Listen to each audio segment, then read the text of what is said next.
bring his unique creativity and storytelling to the world of animation, where he will be launching a series of animated shorts exclusively on the web later this year, as you just saw a preview of just now. So please join me in welcoming Stan Lee and Grant Morrison.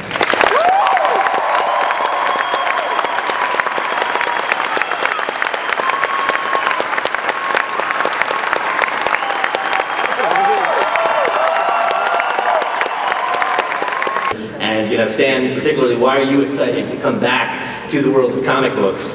And what's going to be exciting about this new medium that you're going to tackle? I don't feel I ever left the world of comic books, really.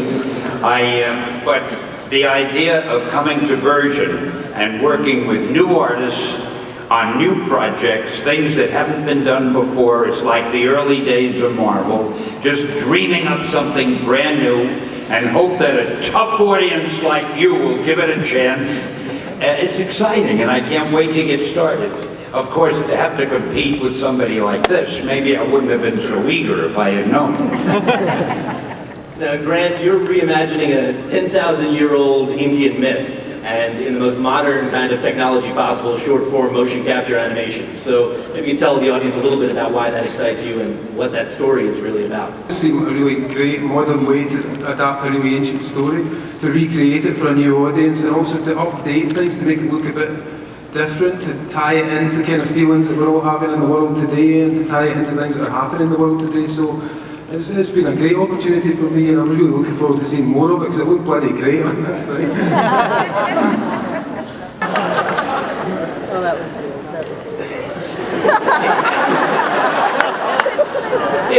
One of the things I was curious about is this has been the summer of comic book movies.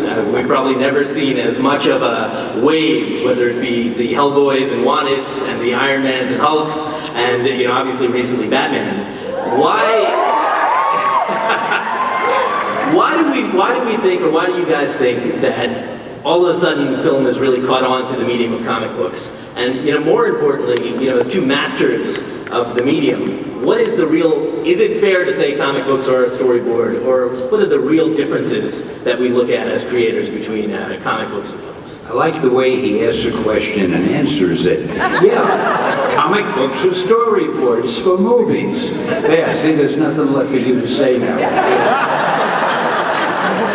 I have to try to hold my own against these two guys. Sure, but it isn't that sudden if you think about it. It probably started with the original Superman movie. When was that? 20 years ago? Something like that. Yeah. He knows dates. And it's just that now, with all the special effects that they can do, and the fact that they are now taking these things seriously, so they get the best screenwriters and the best directors and quality actors. And this is not a flash in the pan. I think these kind of movies, I'm happy to say, are going to be with us for a long time.